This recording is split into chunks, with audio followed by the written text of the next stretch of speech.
Good morning, everybody. Welcome back to another beautiful day. Come on, time for another weekend, time for more adventure. Here's our first one of the day. Welcome back, everybody. Welcome back to another Stig shift, and we're going to jump right into it. Let's talk about the 737 flight controls. Back to basics. We're looking at the ailerons. As you know, ailerons are responsible for the roll of the aircraft, but I want you to pay attention to something very specific right here. Look at the trailing edge of it. Now, if you ever flown or seen a general aviation aircraft, something like a Cessna 172 or any kind of Piper, you'll notice that it looks like a trim tab, right? Well, on a 737, it's not a trim tab. It's actually called a balance tab. Since the 737 is a direct control aircraft, meaning that you still have physical cables going to power control units, you need assistance to maneuver those. The aileron balance panels and tabs decrease the force necessary to move that aileron in flight. As you can see, it counters, goes opposite direction of the movement of the aileron. Very much a mechanical feature. When the aileron is commanded to move, there is an incremental differential pressure between the upper and the lower surface of the aileron. The pressures are vented into the balance bays to provide force on the balance panels to assist aileron motion. Balance tab moves, it will create a differential force at the balance tab. That, my friends, is called smart engineering, and that's a 1960s design. Not only do you have that for the ailerons, you also have this for the elevators as well. You can see it right here. Same exact concept, there to decrease the force necessary to move the elevator in flight. Hey, quick little walk around. It's funny how they shaped the outflow valve. I read I read somewhere that it said they shaped it like this to make it look more scary so you don't put your fingers in there. What you're looking at is the outflow valve. This thing is what regulates air pressure within the aircraft. It will constantly modulate when it's in flight to keep the aircraft pressurized properly. Now, going back to the shape and design of this thing. Not all 737s have this shape of or design of outflow valve. Some of them are just flat. Well, when I mean flat, I mean they don't have those teeth right there that you're seeing. So with a bit of research and talking to some friends of mine, I found out there's actually a reason for that design. Not only was it designed to be a little bit intimidating so you don't put your hand in there, but it's actually for noise reduction. The design was implemented in December 2003. But once again, there are aircraft that have been upgraded with this design and some that still don't have it. I'm not sure if that's right or not, but yeah, it definitely looks scary. It's like gonna chop your fingers off. And I know somebody's going to ask, what are those two ports above and below the outflow valve? Don't worry, I'm not going to disappoint you. I'll let you know what that is. Those things are called pressure safety relief valves. These things are basically there to prevent the aircraft or protect the aircraft structure from overpressurization. If there's an overpressure within the cabin, it will release the air pressure through there. And yes, the aircraft does also have a negative pressure relief valve. I just didn't get a chance to film it. Anyway, let's keep going. Let's keep on going. It's a beautiful day today, too.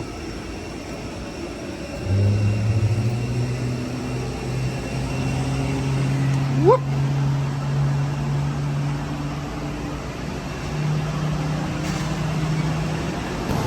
Looks like this one's been upgraded with the carbon brakes. You can tell the wheel is different. It's not like a regular steel brake on the older airplane or older 737s. And you got a nice, pretty sticker that says carbon brakes only. Yeah, the wheel is, I think it's a little bit bigger, or the wheel assembly. Looking good. A quick little walk through the interior, making sure everything is in its right place. This aircraft already spent the night at the station, so maintenance has been done to it, so it's been looked at. But I do this just to make sure everything is A-okay.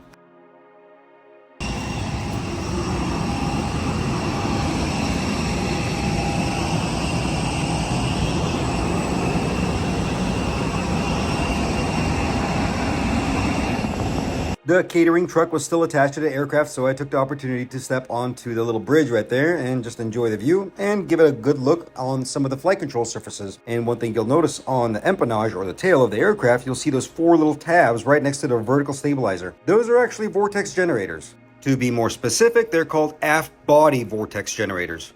The purpose for those particular ones is for vertical bounce. It's quite interesting to watch the evolution of the 737 because it has come full circle. The original design of the 737 did not have these things, but anything past 1992 and onwards, they started installing these. It's basically there to stabilize the empennage or the tail of the airplane. It was bouncing around too much, especially in turbulent conditions. Now, this is why I say it came full circle. Now, if you take a look at the 737 MAX, those things are gone once again because the tail section has been completely redesigned. It's a much smoother flow now. You don't need them anymore.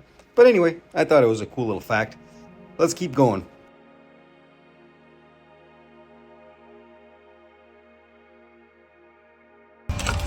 Here we are. Everything's looking good. Hydraulics, good. Engine oils, good. Now we'll get the battery back on as well. Definitely check for the PSCU light. Make sure that's not on. Nobody likes that light, especially for maintenance.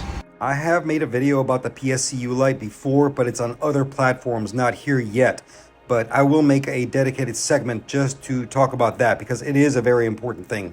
I'll just give you a brief description and understanding of what it is. That light is connected to the proximity sensors of the aircraft. It talks to basically everything. To simplify it, air to ground. Anything that's got to do with landing gear, thrust reversers, spoilers, flaps, anything that you can think of, that light is connected to. Feel free to do some research on it, and you might even find my video that I posted. It's either on Instagram or TikTok or whichever. But I promise, I'll make a video here later on. But for time's sakes, let's just keep on moving. Oh, as a side note, yeah, the reason I said we all hate it, because when that light comes on, it could be any number of problems. This is why nobody likes that light. And by the way, that's a no-go light. If that light is on, that airplane is not going. You got to make sure you solve that issue before the airplane can fly again. So it's definitely a no-go light. Okay, done talking, let's go. Yeah, I saw it too. Don't worry. The drive generator light, one of them was out. Come on. I just cut my fingernails too. Makes it harder.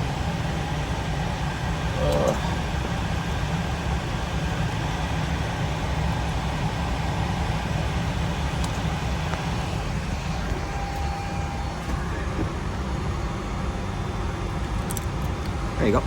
Much better. All right, let's get out of here. So here's a very interesting scenario for you. The 737-800 is equipped with the CFM56-7B engine, right? So when this engine or this aircraft sits overnight, and obviously nothing is functioning, we're not running engine unless we have to run an engine, a interesting thing occurs within the fuel system of that engine. Anybody that's ever worked or flown a 737, they know about this. The issue, or not really an issue, is just a common thing that occurs.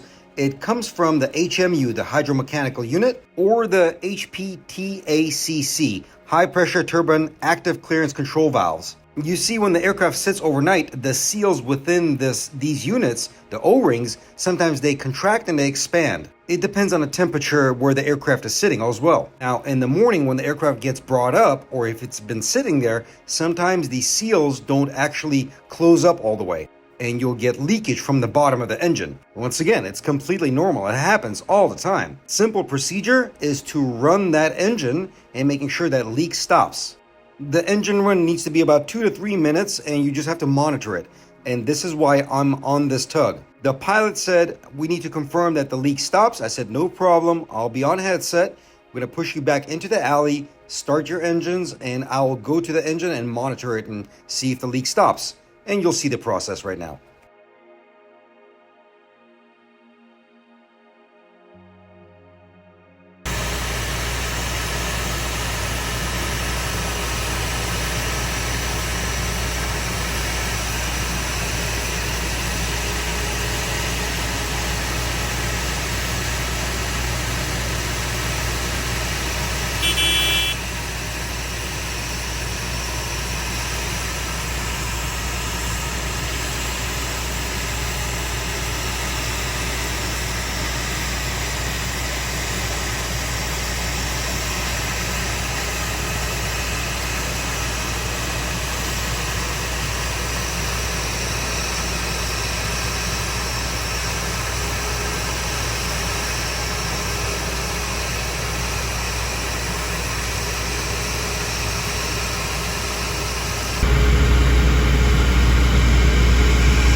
Everything is coordinated here. We work well with the Ram crew and the Ram crew works with us. We all get the aircraft pushed back. I get on the headset and make sure to give the pilot the clearance for number 2 engine startup. Once the engine is up and running, we will approach the engine from a safe point and inspect, making sure the leak stops. I do apologize, I did not get a chance to film me approaching the engine and inspecting, but I assure you, the leak stopped, everything was good to go, we released the aircraft.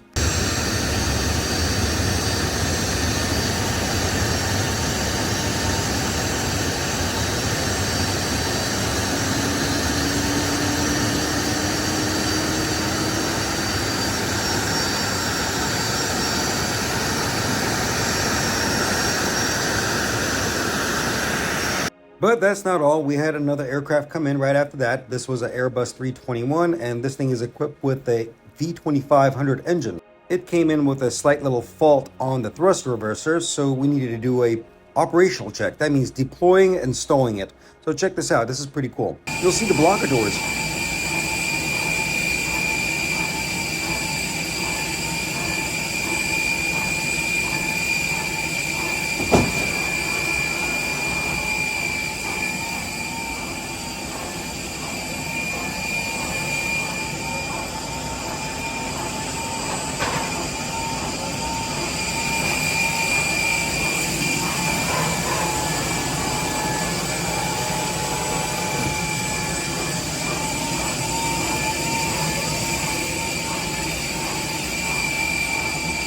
So here's the scenario.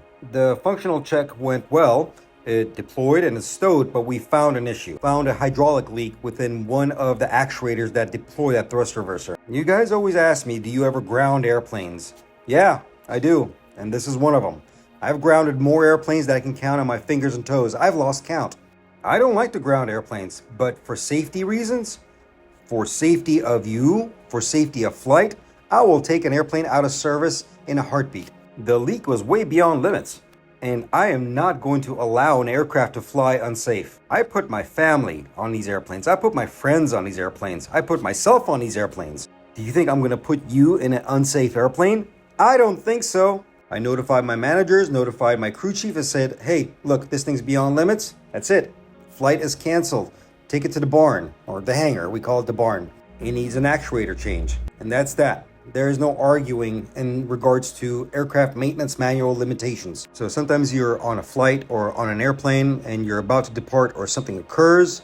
And if it's a maintenance issue and if maintenance gets on board and is trying to resolve the issue and all of a sudden the flight is canceled, you should be very, very thankful that maintenance canceled that flight. There's a reason why we're canceling that flight or putting in a delay on it, because we're trying to get you out there safe. Now, anything that's regarding to scheduling, weather, you know what? That's beyond us. That's beyond our scope. I have no control of the weather or scheduling. But when it comes down to the functionality of the aircraft, the safety of the aircraft, oh, trust me, brother, I will ground an airplane without hesitation because I will not put your life at risk. We have an oath and a creed to solemnly swear to never jeopardize life or the safety of people on these airplanes. Okay, I'm getting off the soapbox. Come on, we got more work to do. Up next, let's see now. Got a little issue back in the Airbus. Looks like the flight deck or cockpit temperature control valve is misbehaving. Sorry, I'm going to do a little flight check for the cabin temperature control. This should be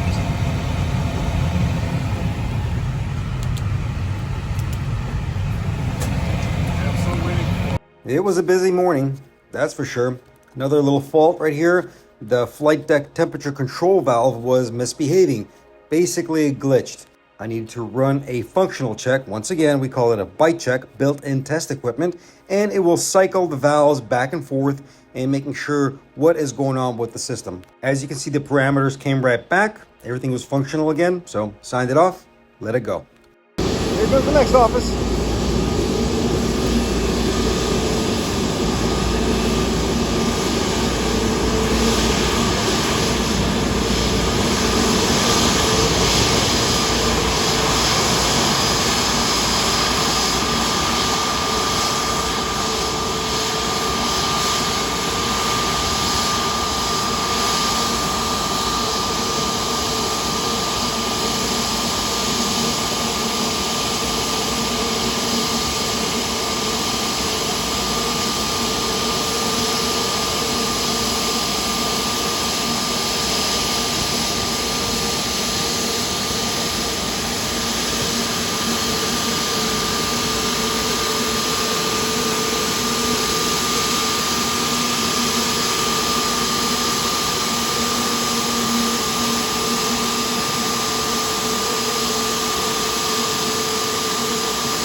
As always, ETOPS time. This one's going out to Hawaii, so the usual, guys.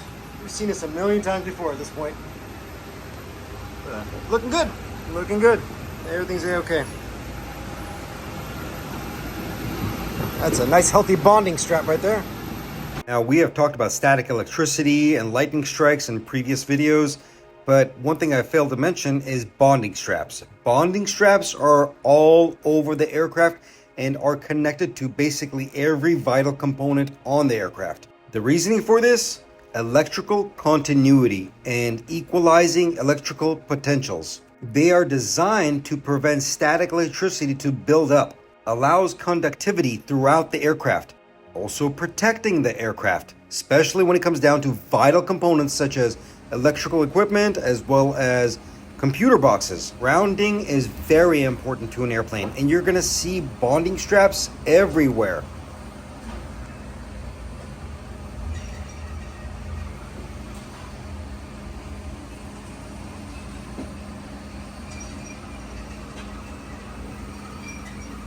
Engine oil levels, oh, that's nice and full. Don't need to service that.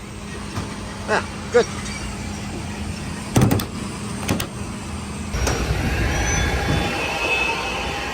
Check the cargo pits real quick.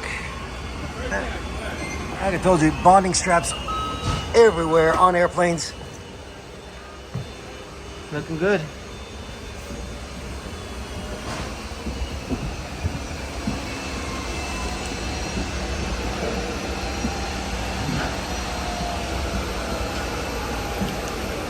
A quick little glimpse into another one of the 321neo equipment bays or avionics bays. This is where the oxygen bottles live. The 321neo is rated for ETOPS flight, so it requires 2 crew oxygen bottles. Passengers have their own oxygen source, which is an oxygen generator overhead.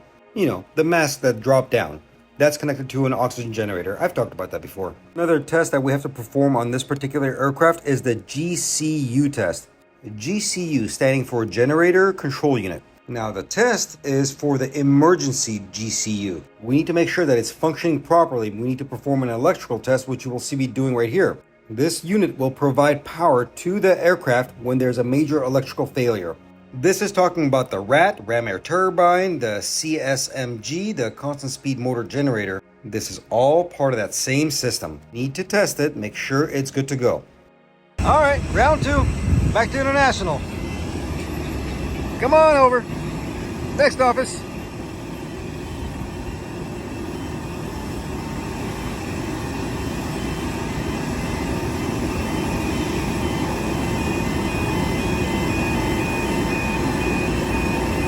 It was quite a busy weekend. A lot of airplanes coming in and coming out. That Airbus that came in that you saw was a quick turn. Came in, checked it out, went right back out. Didn't even get a chance to film anything on it. But I did catch this beautiful Cathay Pacific rolling in. Beautiful 777 with GE90s. But yeah, you might see that a lot on this video. I'm going to be jumping around a lot. But I'll try to fill in as much as I can with context. So try to be patient with me.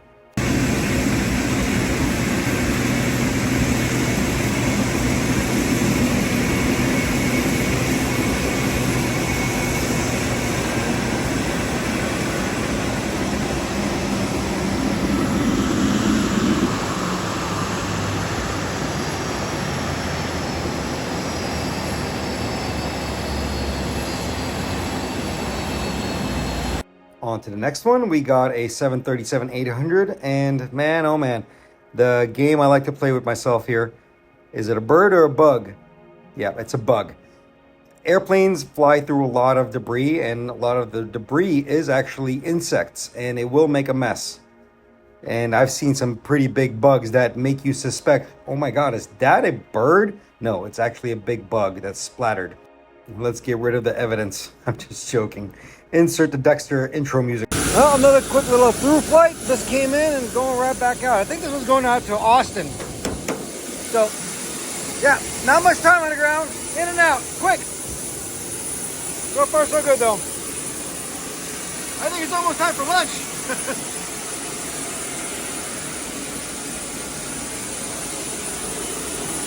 Everything good here.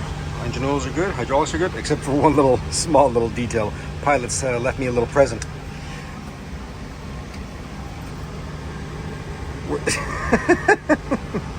I know where this goes. It's a lens cover. For that. Yeah, it's it must have fallen off by accident. It's easy to install. Just put in, twist, done. That's all good. It's all good.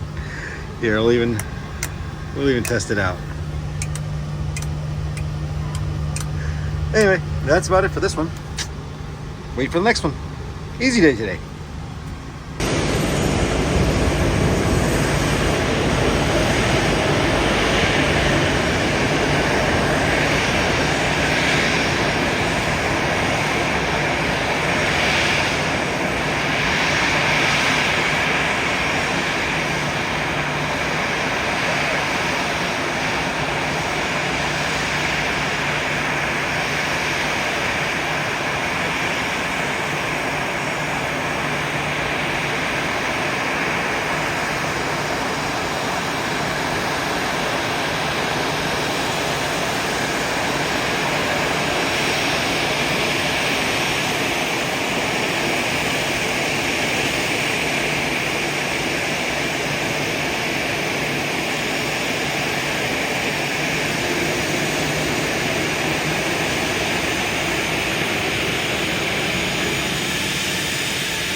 You are so loud. You know that? You are very loud. But you do need oil, so come on.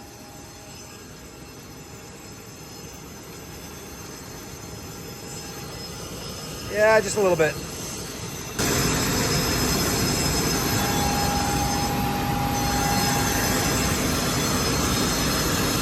Thirsty.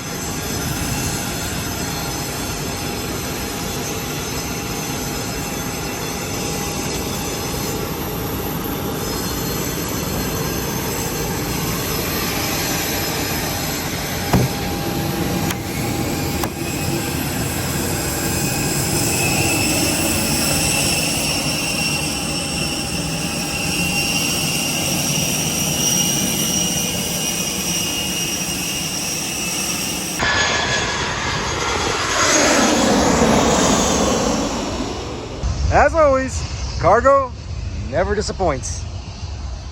How about that? Oh, these are beautiful. Gorgeous Turbo S. I'm not sure what this one is. It looks like a 911 Turbo. Yeah, it is. It is a 911 Turbo S. Well, I like that. I really, really like that.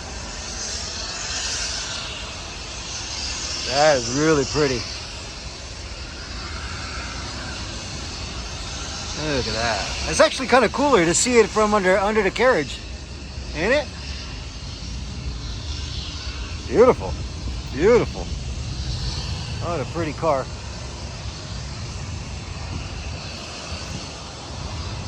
Looks like it's stock. And then you got a couple of mystery mobiles over here.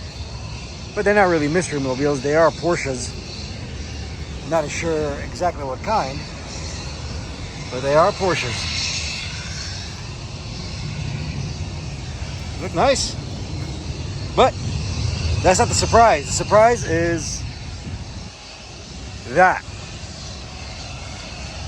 Obviously, it's a Lamborghini. And it looks like a classic edition. Look at that. You know what it reminds me of? It reminds me of a Countach. That is so cool looking.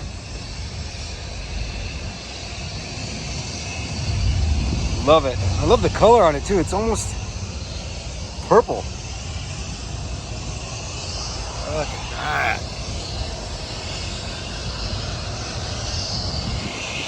That's just a thing of beauty right there.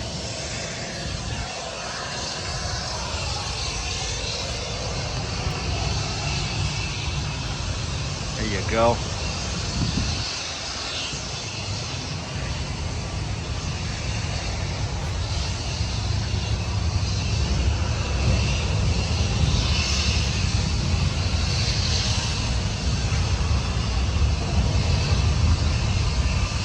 But that's not all. There's something else right here that I found really cool.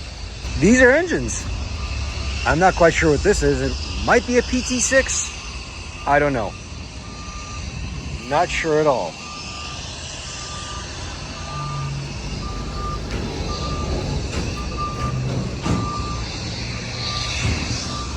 Oh, maybe that's what it is. C130J. I don't know what kind of engine that is. But this one, these two engines, I think I know exactly what these are.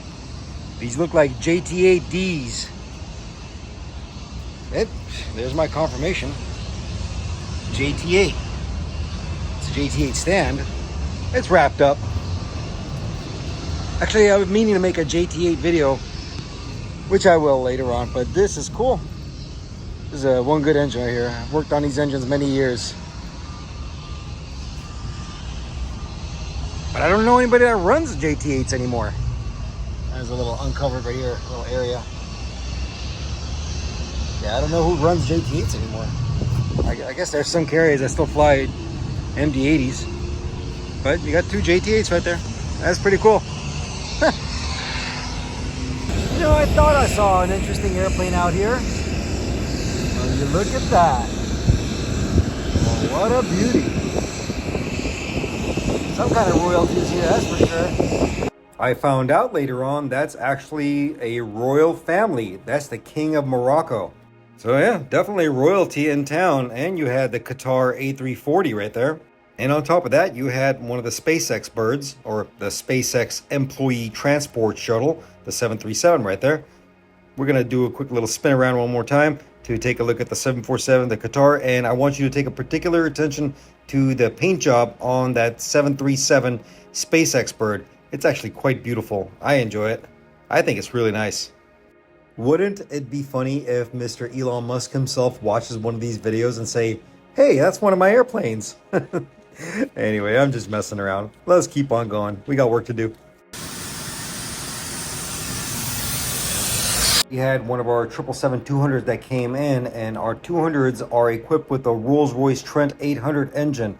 And this particular engine, we had a bill of work on this, and we needed to reservice the starter. I wasn't doing the actual job, I was just there to assist my co-workers. But it gave me a good opportunity to let you see what the starter unit looks like on this particular engine. As you can see, the starter duct goes all the way up, that's the starter valve, and that pipe will go all the way into the pylon. This is how the engine gets air to the starter, and the starter will turn the gearbox. One thing I always get asked about is that pipe that's sticking out of the bottom of the Rolls-Royce style engines. Well, that's a drain mast, but it's also called a breather vent tube. The drain mast is there to get any kind of drainage out of particular components. As you can see right there, they're labeled. Any kind of internal leakage within those components will come out of those little weep holes. But the big pipe itself is coming off of the gearbox. It will release any kind of excess oil gases that are built up within there. So it'll just let it go overboard. That's why you always see smoke coming out of it when the engine is running.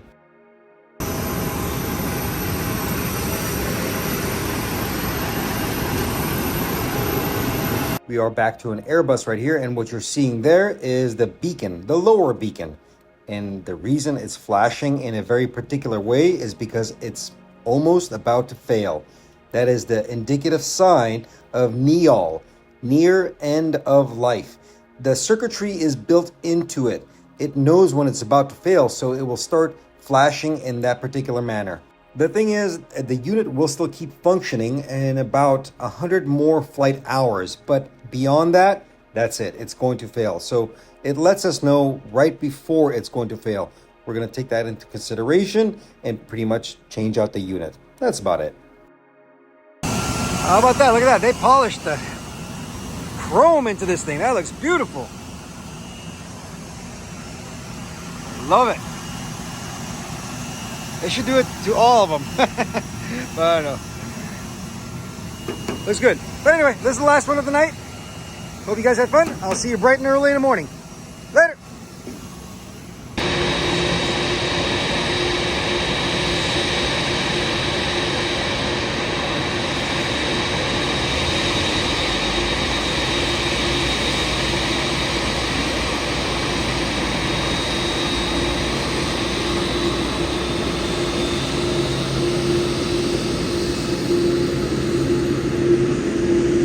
Good morning, everybody. Let's go. Back to another beautiful day. Time for more adventure.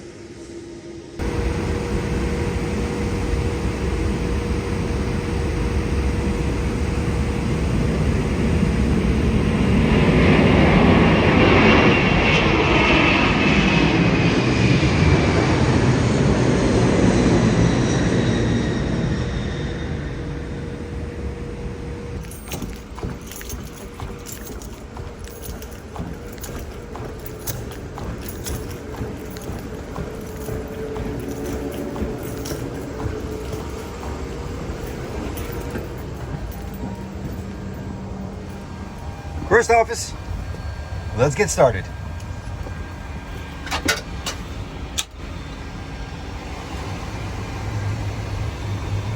APU up and running, get the generator online.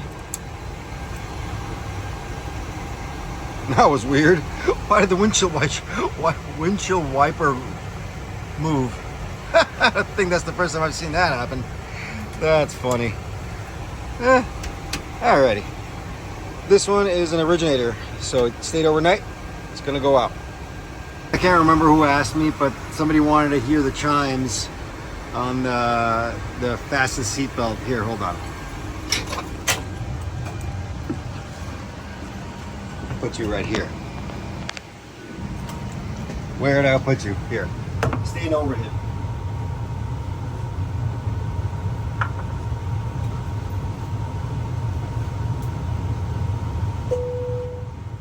Sign is on. Please be seated and fasten your seatbelt.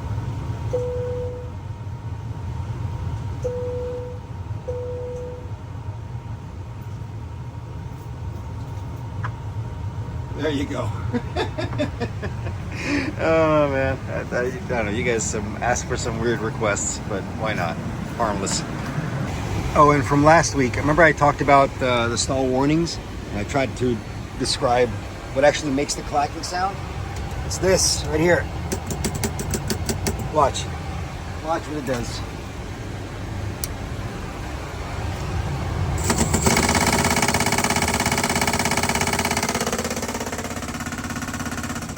That's what actually makes the sound, or shakes the yoke, or control column. You know what I mean. All right, come on, let's go to the next one.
Let's take a look at the nose landing gear on a 787. Most of these components you're already familiar with. The big cylinders are the steering actuators. Right up top is the bypass pin that can lock out the steering actuators. But here's a component that I have not talked about before. When you look up on top of the strut, you'll see this unit. This is the nose landing gear pressure transducer shutoff valve. Since the strut is an oleo strut, meaning gas and oil, gas up top, which is nitrogen, and oil, strut fluid at the bottom. The little yellow cap is where you would service that strut with gas, nitrogen. The shutoff valve is there to isolate gas pressure from the nose landing gear pressure transducer. You would do that by simply turning that handle on the top left corner of the screen and inserting a lockout pin or a rig pin inside of that little unit. But there's another very interesting thing that the pressure transducer is for. You would be surprised to learn that that transducer actually talks to the horizontal stabilizer. That's right. And here's what the horizontal stabilizer looks like within the 787. Now you ask yourself, why does the horizontal stabilizer need to talk to the nose gear strut?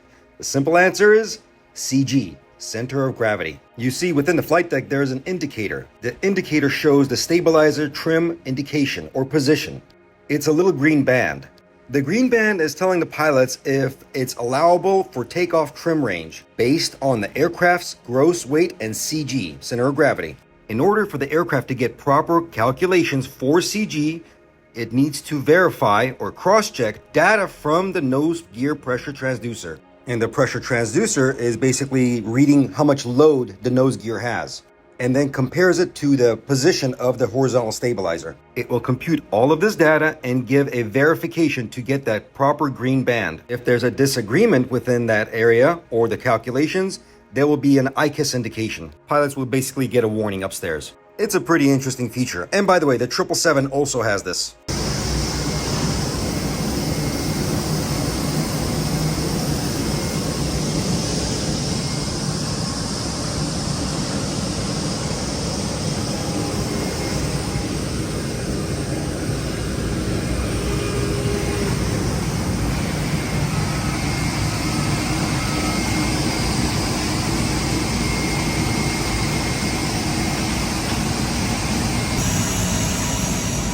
Next office, back to the wide bodies. 777, 300. As always, ETOPS.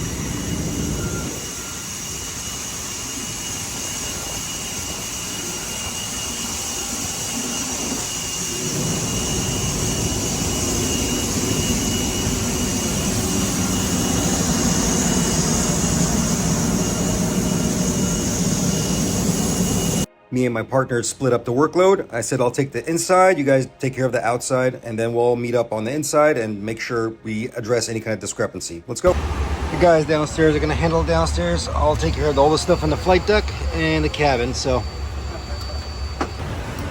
Center system just looks a little bit low. Might need to service that, bring it up to 0.9 and above, so yeah. Everything else looks actually pretty good. Oxygen is good, and then we'll flow through the parameters as always. There you go.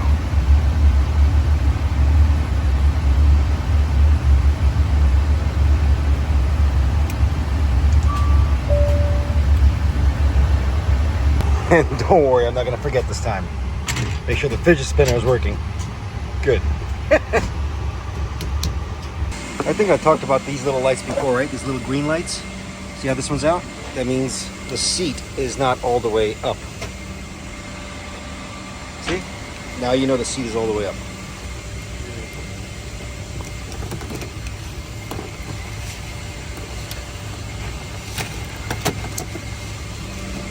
There's also another little light. That turns blue. That's when you plug something in here.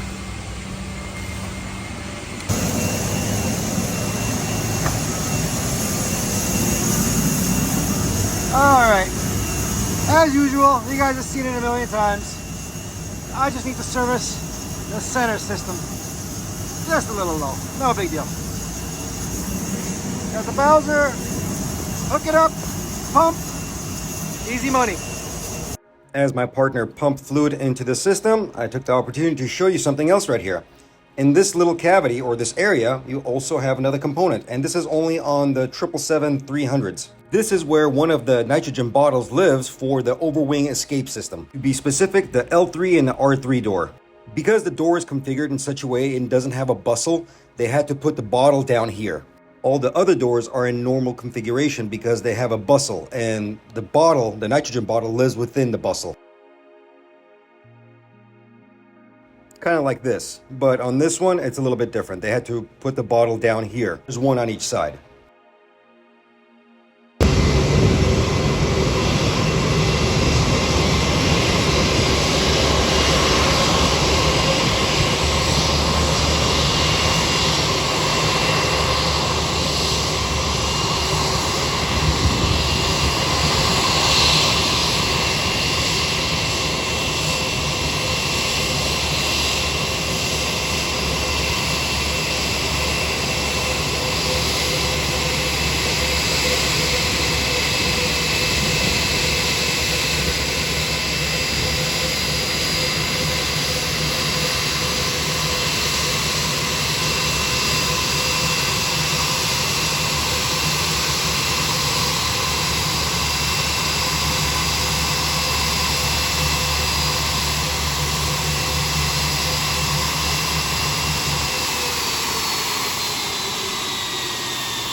Looking good, looking good. Oh, there you go. It's a temporary repair. So, this is the acoustic lining, right? And I've talked about this before many times, but I always forget, so I always repeat myself.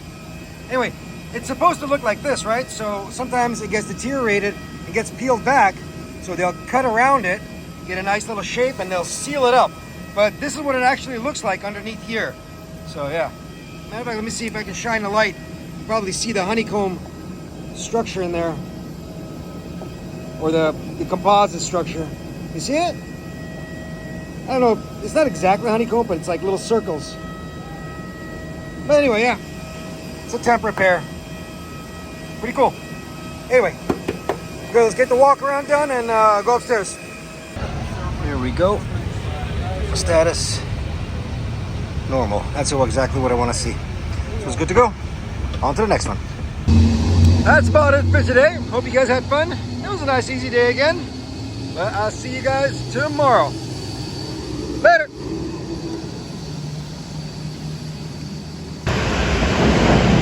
Welcome back, everybody. Welcome back to another day. You guessed it. Today, we're back on brake riding. So, here comes our first office.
Go. Time for an adventure.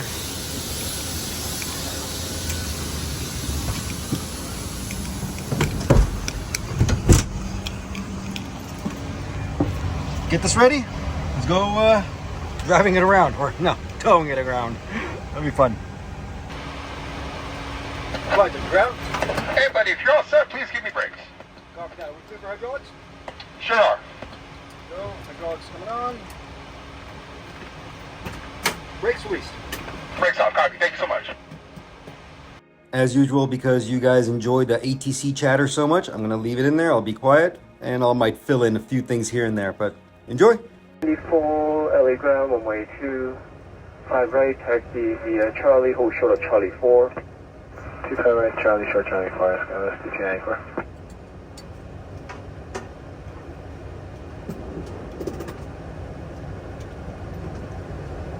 Ground Skywest 5341, click continue. Skywest 6294, amend the taxi instruction, runway 24 left, turn right on Charlie, hold short of Charlie 6. Okay, right, Charlie, short Charlie 6, Skywest 6294, range on Southend.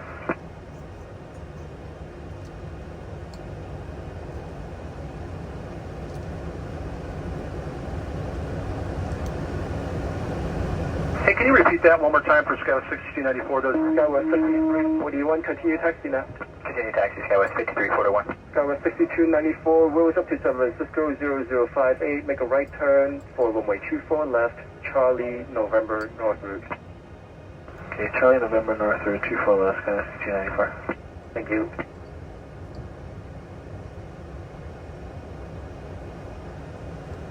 JetBlue 59, continue to Charlie 8, Charlie, to the gate.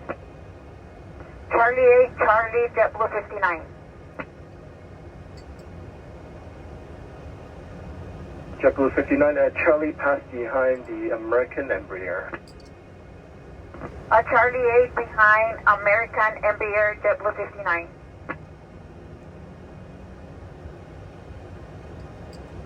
JetBlue 59, just use Charlie 9, Charlie to gate 59. JetBlue 59, Bravo, Charlie 9, Charlie. Bravo, Charlie 9, Charlie, JetBlue 59. Okay, with 69 for hold short of Charlie 8. Short of Charlie 8, Scout 6294. Got 5341 at Charlie 7, pass behind the American Eagle as you turn in. Behind the American Eagle through turn Charlie 7, Scout 5341.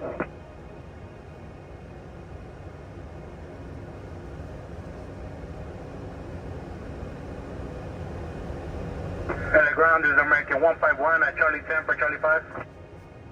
American 151, LA ground, proceed via Bravo, Charlie 5. Bravo Charlie 5, American 151. Ground, good day, Turkish 9 heavy on Yankee taxi, hold short Charlie. Turkish 9 heavy, LA ground, taxi via Bravo, Lima, hold short of Kilo 1. Bravo, Lima and hold short Kilo 1, Turkish 9 heavy.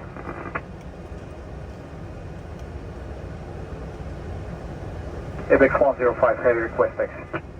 Apex 105 heavy, runway 25 left, taxi via Alpha, hold short of Foxtrot. Via Alpha, hold short of Foxtrot and C5 left for us, Apex 105 heavy.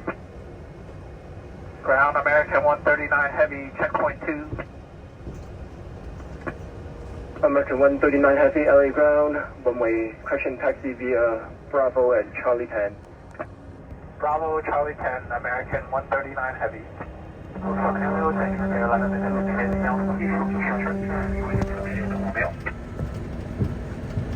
Well, what do we have here? Look at that. Beam of the sky. Fly, baby, fly. ID Airline 7 heavy, LA ground, runway 25 right, taxi via Bravo. 25 right, via Bravo 1087 heavy. Hello, South Carolina, Sir Canada 792, Charlie 7, 1 short, Charlie, taxi with Romeo. Canada 792, LA ground, runway 25 right, taxi via Charlie, Charlie 5, or Charlie, Charlie 6 Bravo. Runway 25 right, it's Charlie, Charlie 6 Bravo, Air Canada 792. Thank you. Afternoon ground, American 300 with you on Juliet for Charlie 9 entry. American 300, LA ground, taxi, hello, Charlie 9. Say it again, step down please for American 300. American 300, LA ground, taxi to Bravo, Charlie 9. Bravo, Charlie 9, American 300, thank you. 7 heavy at Juliet, pass behind Alaska. Skywest 4151, LA ground, taxi to Bravo, November North route. Bravo November North route, Scout 4151. Alaska 96, LA ground, taxi via Bravo, Charlie 8. Bravo, Charlie 8 for Alaska 96. Skywest 6294, continue taxi, Charlie, November North route. Charlie, November North route, Sky 64.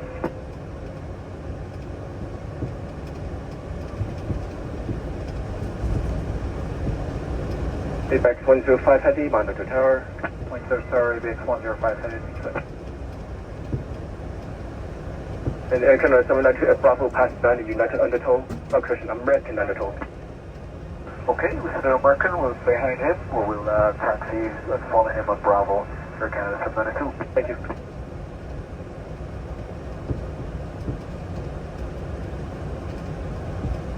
Go 6294, Charlie 9, pass behind the American. And American Charlie 9, Fasten in front.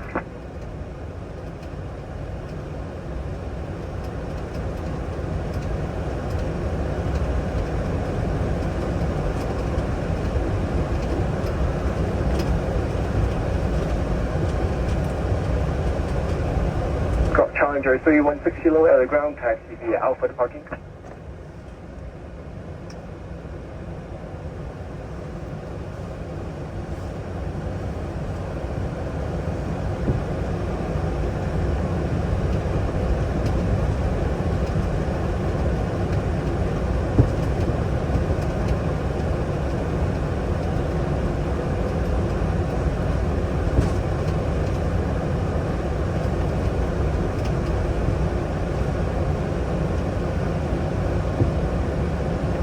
American 139, pass beyond that American Eagle. Passing on the Eagle, American 139 Heavy. To Canada 792, monitor tower 120.905. Tower 12095 for Canada 792 by now. Turkish Niner Heavy at Lima, pass behind the American Eagle, continue on Lima, call the ramp. Turkish Niner. Turkish Niner, go ahead. Pass behind the Embraer on Charlie, and then continue on Lima. Behind Embraer on Charlie and continue Lima, Turkish Niner here. And call the ramp. And call the ramp, Turkish Niner here.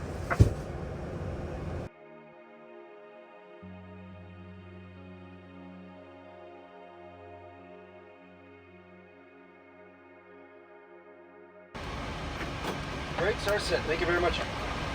Break set, copy that. Thank you, man. Have a good one. Oh, that was beautiful. And we got to see that 747 taking off. Lovely. All right, we don't need that anymore. We don't need that anymore. Let's see, adder is already off. Emergency lights are off. The seatbelt sign is on. Please be seated and fasten your... Every single time.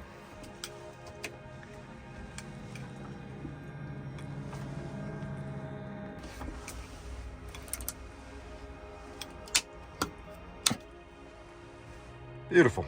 All right, let's go.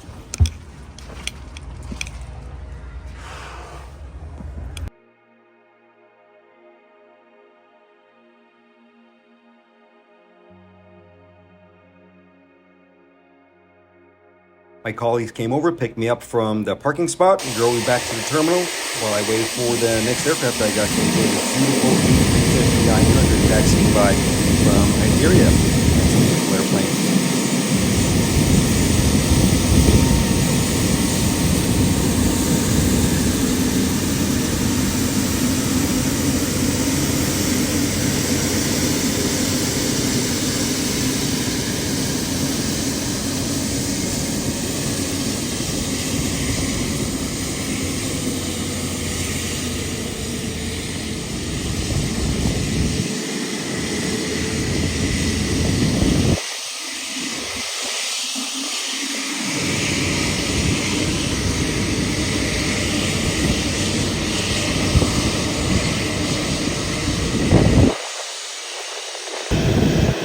Next office.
On to the next one. Come on.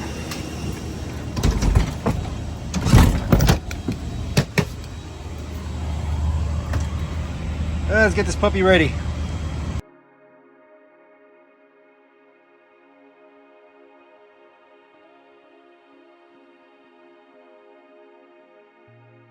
So here's an interesting little factor within the Airbus, the 320 family to be specific. And you'll notice on the ECAM page, sometimes you will not get some indications such as TAT or SAT, total air temperature, static air temperature. Also look on the APU page and you will not get any indication for APU bleed, even though the APU is running and it got air conditioning systems going. There's a very specific reason for this, because the aircraft needs to be in the proper configuration for those parameters to show. For the TAT and the SAT, you need ADARUs aligned, the IRs, inertial reference units. Now turn these on, it activates the pitot-static system. On enhanced Airbuses, you usually need ADARU or IR number 1 to be engaged. On older models, you would need IR2, or unenhanced aircraft. But as you can see, the TAT and the SAT came online, but you also notice that the APU bleed pressure is now reading. The reasoning behind this is because the APU collects its data from a total pressure sensor. In order to get proper indication, the numeric number that you saw, the PSI number, the ADARUs or the IR needs to be aligned because it needs a reference point. It needs to know the static pressure before it can give you the total pressure. And the only way you can get static pressure is by aligning the ADARUs.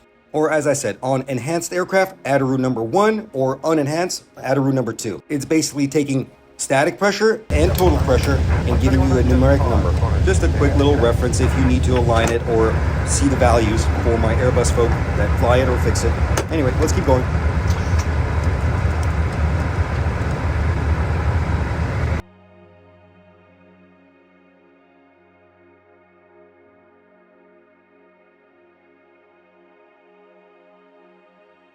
If you were curious what I was doing there, I was adjusting the pedals and also adjusting the seat so I can be in proper positioning.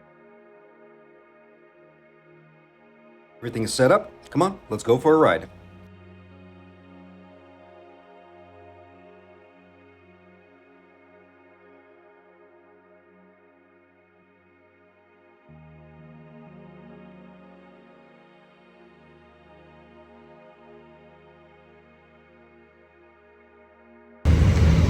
That was easy. Okay. Hydraulics off. Beacon off. I got everything else already turned off. Say goodnight. Wait for it to cool down and then I'll close the APU door. That's about 2-3 minutes and then we'll turn off the batteries. Easy.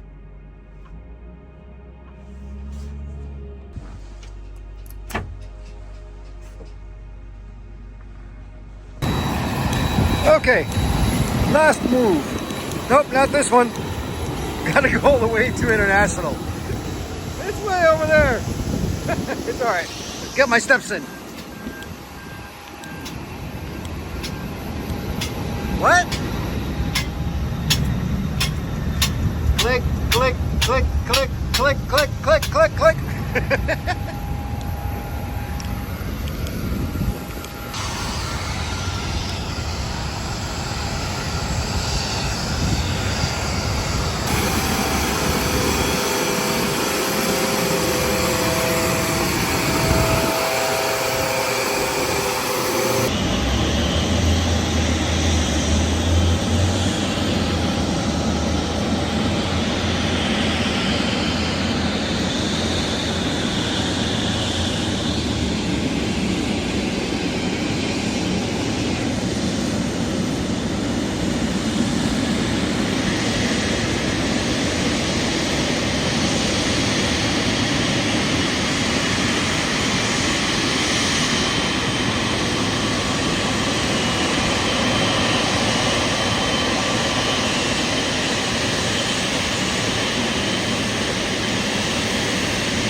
Okay, we have everything set up, ready to go. Beautiful. And let's go.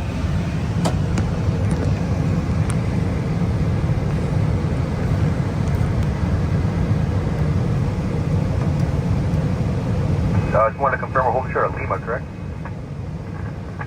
Asiana, Charlie 1 Heavy. Make sure your transponder is on, please, and continue via Bravo. Hold short of Juliet.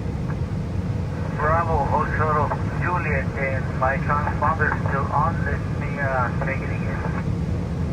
And Qantas 150, 148 Heavy. Proceed via Bravo, Lima, hold short of Kilo 1. Bravo, Lima, hold short Kilo 1, Qantas 148 Heavy.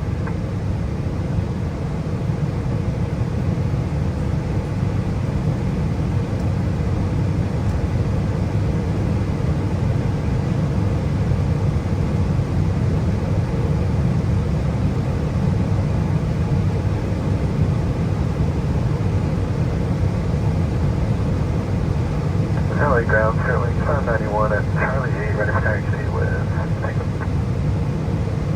at Fairway 591, Los Angeles ground, thanks for Ada Tango, runway 25 right, turn left, taxiway Charlie, Charlie 6 is Bravo. Charlie 6 is Bravo, for runway 25 right, Fairway 591. At Fairway 2457 at Charlie 8, Charlie, give way to company, we'll be turning away from you at the taxi through gate. Alright, at Charlie 8, Charlie give way to company, Fairway 2457, 158. Fairway 357, taxi via Bravo, Charlie 7 to your ramp.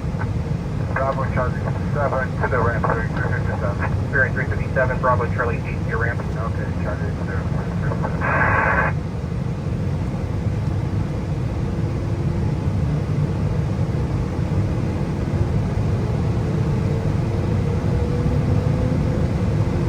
LA ground, American 151 at the top of Charlie 10 for Charlie 5. American 151 LA ground, proceed via Bravo, and then proceed via left turn Charlie, Charlie 5, American 151. Charlie 5, American 151. Top Charlie 6 with Jacob. Top of Charlie 6 with it. United 160. Alaska Empire 3, big break 357, we approach Charlie 8 for gate 54, Bravo, behind spirit number 2 coming in. Charlie 1. United 1680, behind is Spirit Airbus, follow them runway 25 right via Bravo, 8 to Tango. We got Tango behind the Spirit 25 right, United 1680. Oh man, I'm in luck today. Look at that, the second one today. Beautiful. This time at Coletta. American 151, proceed via Charlie, hold short of Charlie 7. Hold short of Charlie 7, American 151. American 151 at Charlie 8, pass behind that second Airbus you see there. And Charlie 8, give way to the second Airbus, American 151.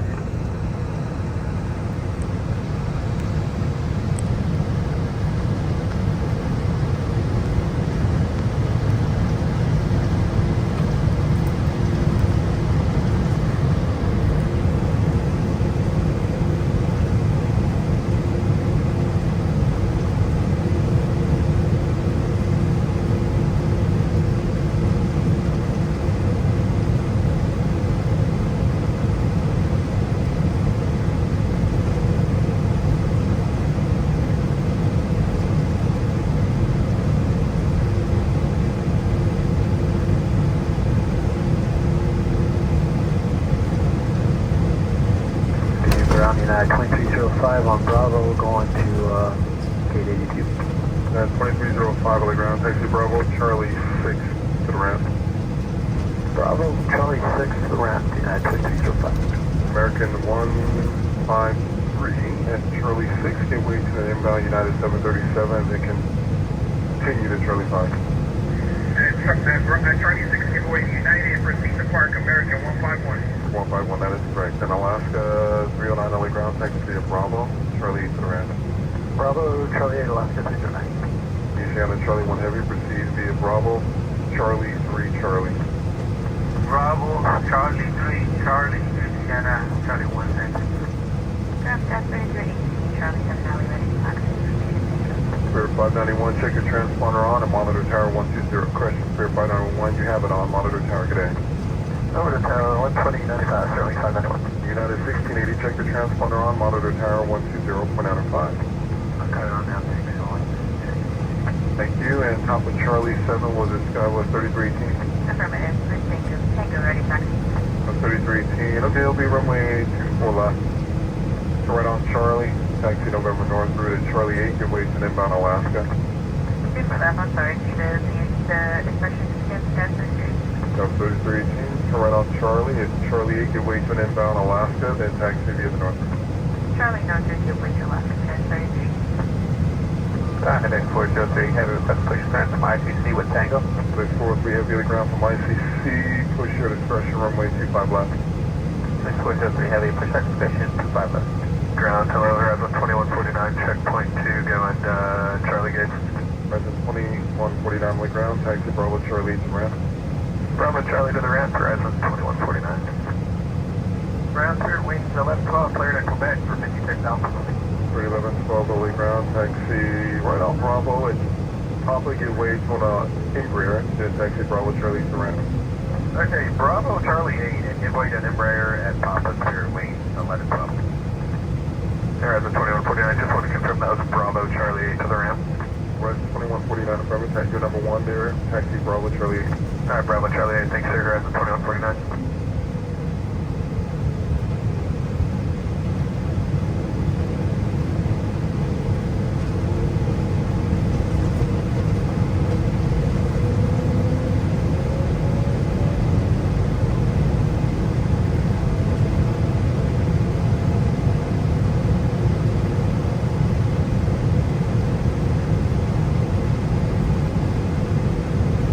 Hello, Iberia 2624, heavy on spot 1, ready to taxi. Iberia 2624, heavy early ground, runway 25 right. Hold short of Charlie. Runway 25 right, hold short of Charlie, Iberia 2624.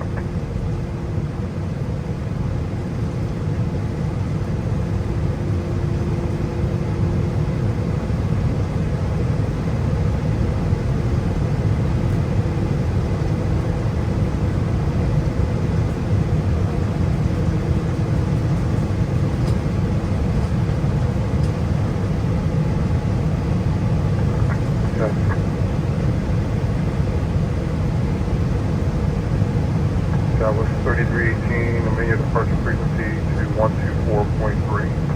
24.3 departure,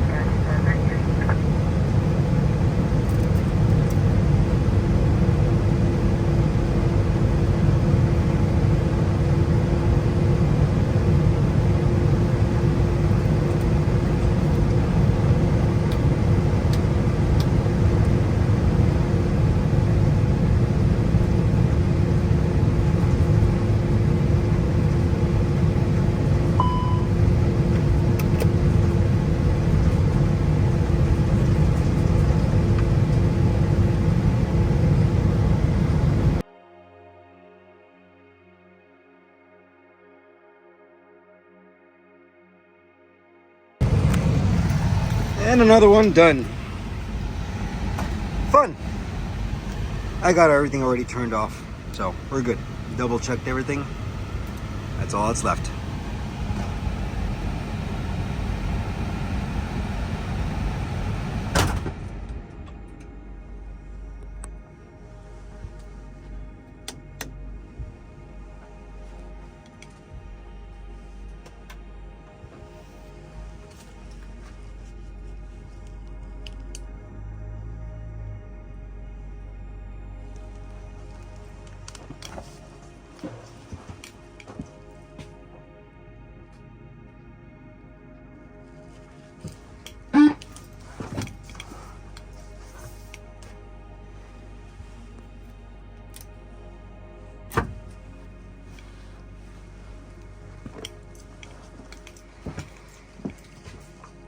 Y'all behave now.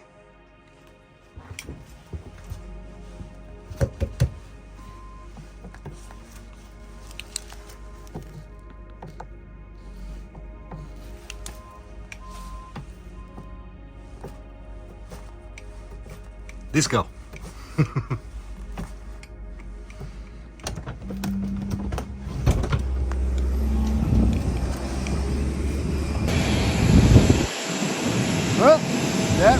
for this week. Hope you guys all enjoyed it.